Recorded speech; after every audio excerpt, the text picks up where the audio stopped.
토라 포션 21번째 키티사 요일별 토라 포션 여섯째 날 출애굽기 34장 10절에서 26절 말씀입니다. 여호와께서 말씀하셨습니다. 내가 이제 너희와 이 언약을 세우겠다. 내가 너희 모든 백성 앞에서 기적을 일으키겠다. 그것은 이 땅 위에 어떤 나라에서도 일어난 적이 없는 기적이다.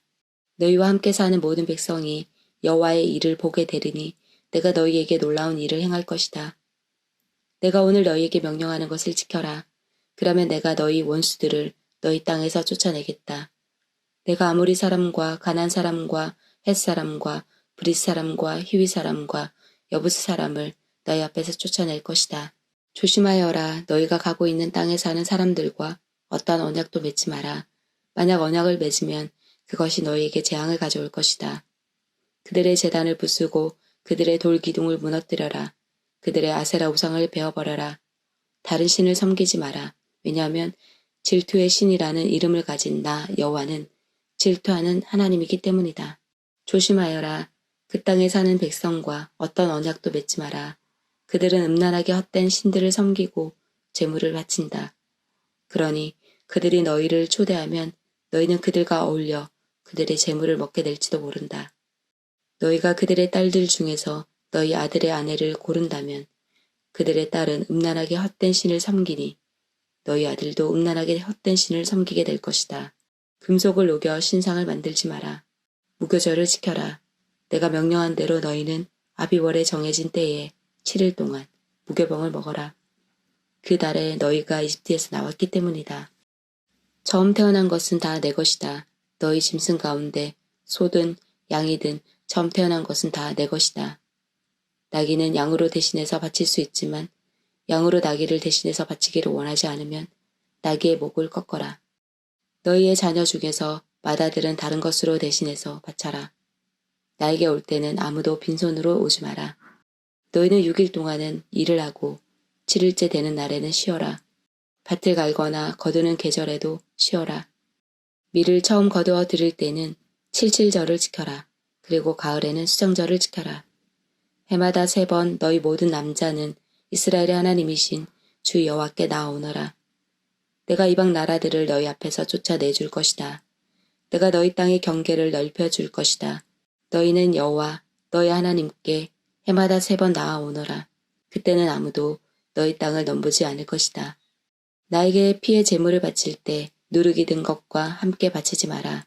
그리고 유월절 때 나에게 바친 제물은 다음 날 아침까지 남겨두지 마라. 너희 땅에서 거둔 가장 좋은 첫 열매는 너희 하나님이신 여호와의 집에 가져가거라. 너희는 새끼 염소를 그 어미의 젖에 삶지 마라. 하프타라 열왕기상 18장 1절에서 39절 말씀입니다.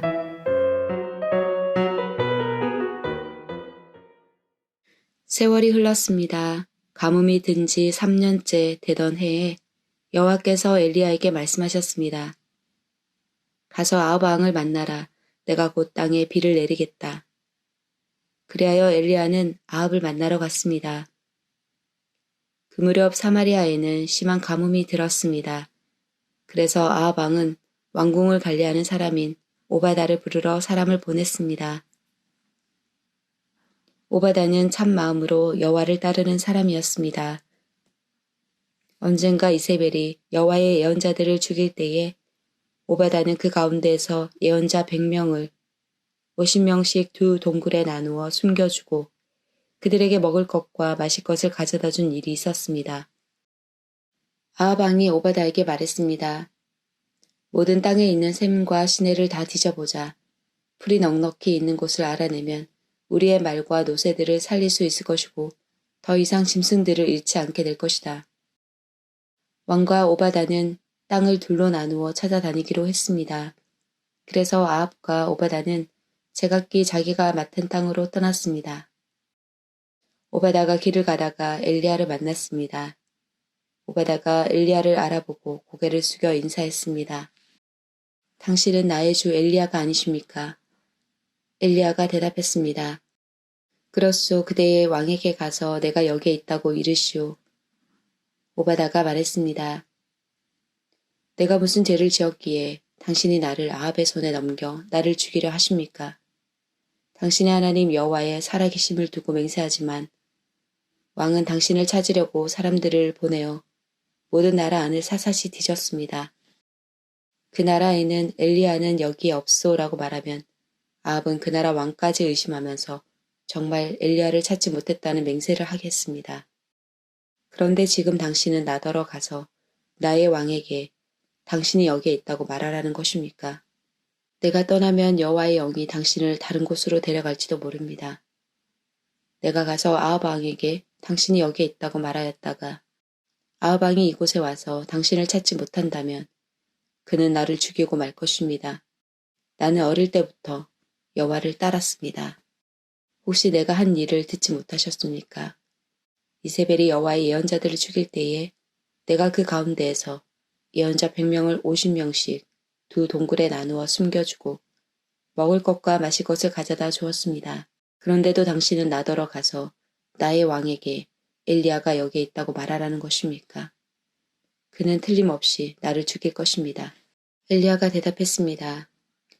나는 만군의 여호와를 섬기는 사람이요. 여호와의 살아계심을 두고 맹세하지만 나는 오늘 반드시 아합을 만날 것이요.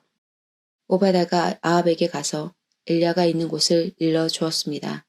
그리하여 아합이 엘리야를 만나러 갔습니다. 아합이 엘리야를 보고 말했습니다. 바로 네가 이스라엘을 괴롭히는 자냐? 엘리야가 대답했습니다. 이스라엘을 괴롭히는 사람은 내가 아니라 왕과 왕의 집안이요.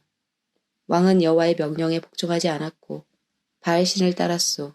모든 이스라엘 백성에게 나를 만나러 갈멜산으로 오라고 이르시오. 이세벨에게서 얻어먹고 사는 바알의 예언자 450명과 아세라의 예언자 400명도 데려오시오. 아합이 모든 이스라엘 백성과 그 예언자들을 갈멜산으로 불러 모았습니다. 엘리야가 백성 앞에 서서 말했습니다. 여러분은 언제까지 바알과 여호와 두 사이에서 머뭇거리고 있으렵니까?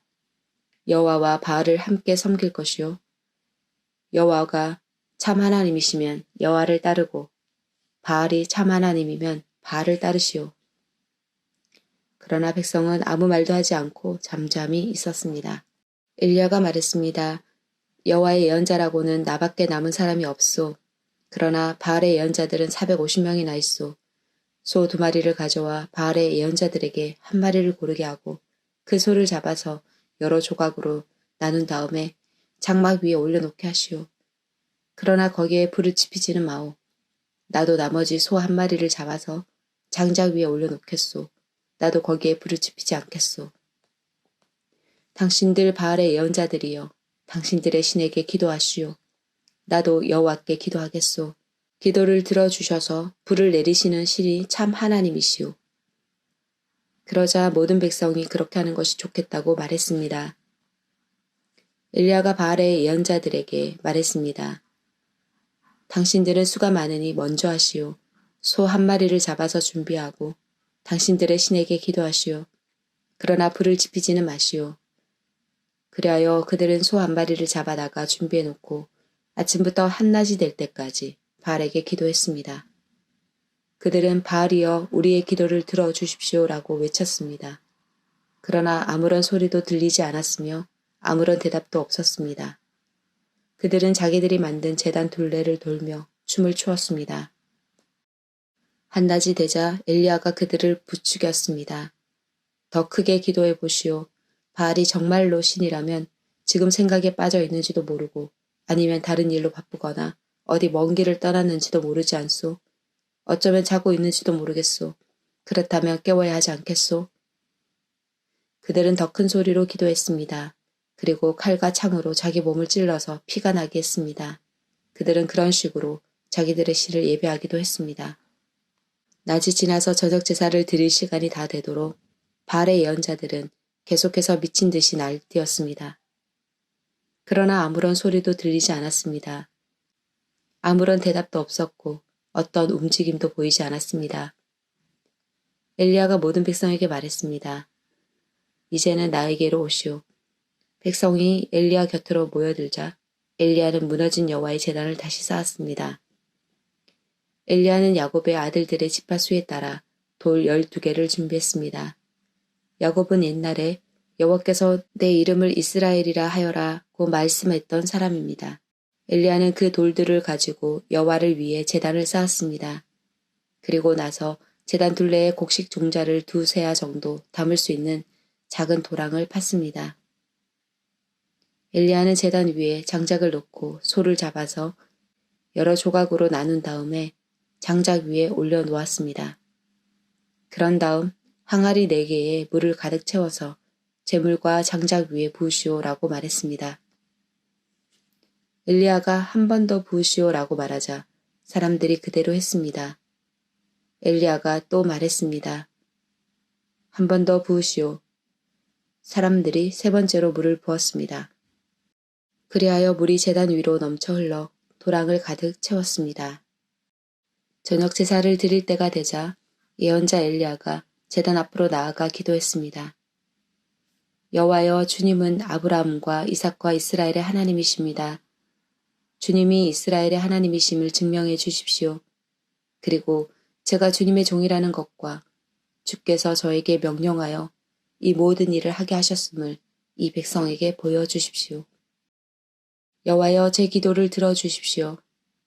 여호와께서 하나님이시라는 것을 이 백성들이 알게 하소서. 주님이야말로 이 백성을 주께로 돌아오게 하시는 분이라는 것을 알게 하소서. 여호와의 불이 하늘에서 떨어져 재물과 장작과 제단 둘레의 돌과 흙을 태우고 도랑의 물을 말렸습니다. 모든 백성이 그 모습을 보고 땅에 엎드려 외쳤습니다. 여호와, 그는 하나님이시다. 여호와, 그는 하나님이시다. 브릿 하다샤. 고린도후서 3장 1절에서 18절 말씀입니다.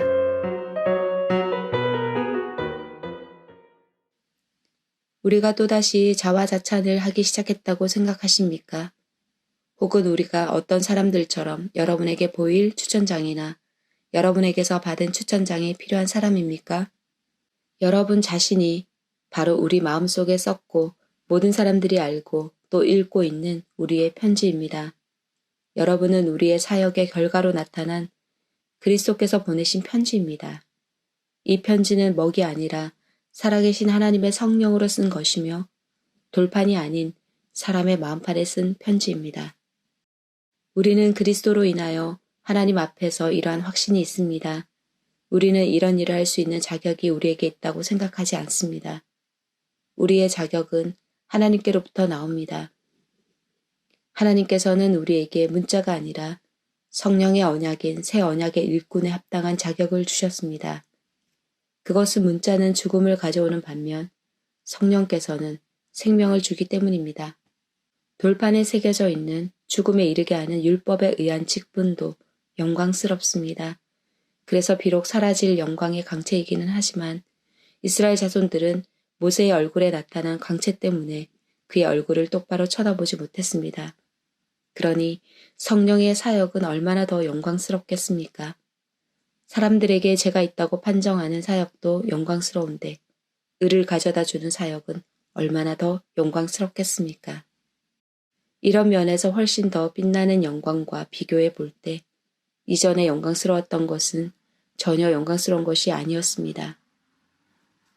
사라져버릴 것도 영광스럽다면 영원히 지속될 것은 더욱 영광스러울 것입니다.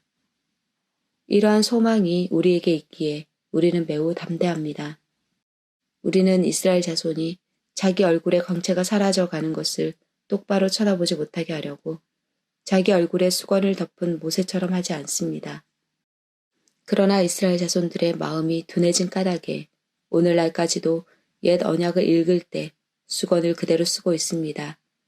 이 수건이 아직까지 벗겨지지 않고 있는 것은 이것이 오직 그리스도 안에서만 벗겨질 수 있기 때문입니다. 오늘날까지도 이스라엘 자손들이 모세의 글을 읽을 때 그들의 마음에는 수건이 덮여 있습니다. 그러나 누구든지 주님께 돌아올 때 그 수건은 벗겨질 것입니다. 주님은 성령이십니다. 주님의 성령께서 계신 곳에는 자유가 있습니다. 우리는 모든 수건을 벗은 얼굴로 주님의 영광을 봅니다. 이렇게 해서 우리는 주님의 형상으로 변화하여 점점 더 큰 영광에 이릅니다. 그 영광은 성령이신 주님께로부터 나오는 것입니다.